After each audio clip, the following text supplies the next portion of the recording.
Hello viewer, welcome to EWEB. We are going to tell you a short story 3 feet from gold, so keep listening. 3 feet from gold. One of the most common causes of failure is the habit of quitting when one is overtaken by temporary defeat. Every person is guilty of this mistake at one time or another. An uncle of our Darby was caught by the gold fever in the gold rush days and went west to dig and grow rich.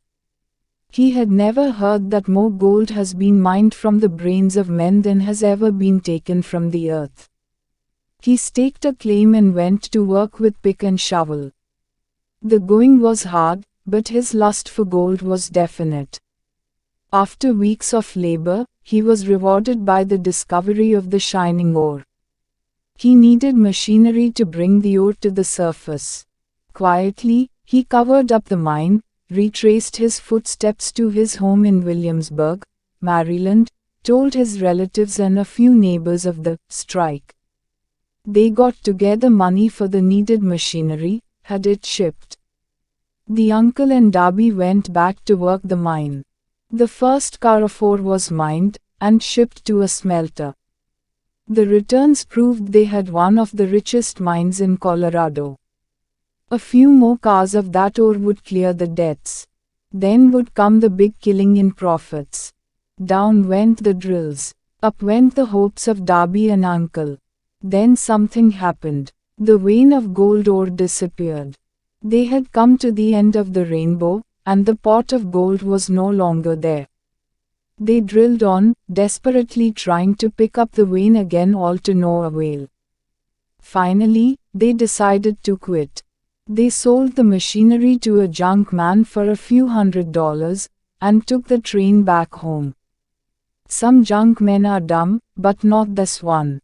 He called in a mining engineer to look at the mine and do a little calculating.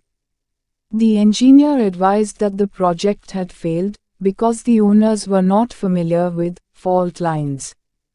His calculations showed that the vein would be found just 3 feet from where the Darbys had stopped drilling.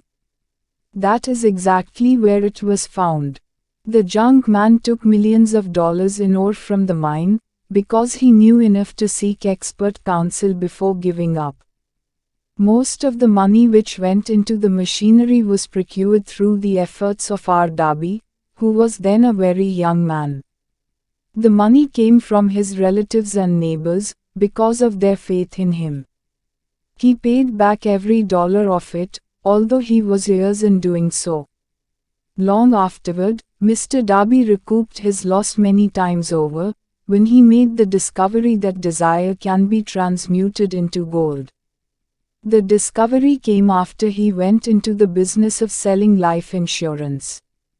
Remembering that he lost a huge fortune, because he stopped 3 feet from gold, Darby profited by the experience in his chosen work, by the simple method of saying to himself, "I stopped 3 feet from gold, but I will never stop because men say no when I ask them to buy insurance." Darby is one of a small group of fewer than 50 men who sell more than $1 million in life insurance annually. He owes his stickability to the lesson he learned from his quitability in the gold mining business. Before success comes in any man's life, he is sure to meet with much temporary defeat, and, perhaps, some failure. When defeat overtakes a man, the easiest and most logical thing to do is to quit. That is exactly what the majority of men do. More than 500 of the most successful men this country has ever known, told the author their greatest success came just one step beyond the point at which defeat had overtaken them. Failure is a trickster with a keen sense of irony and cunning. It takes great delight in tripping one when success is almost within reach. Thank you for watching.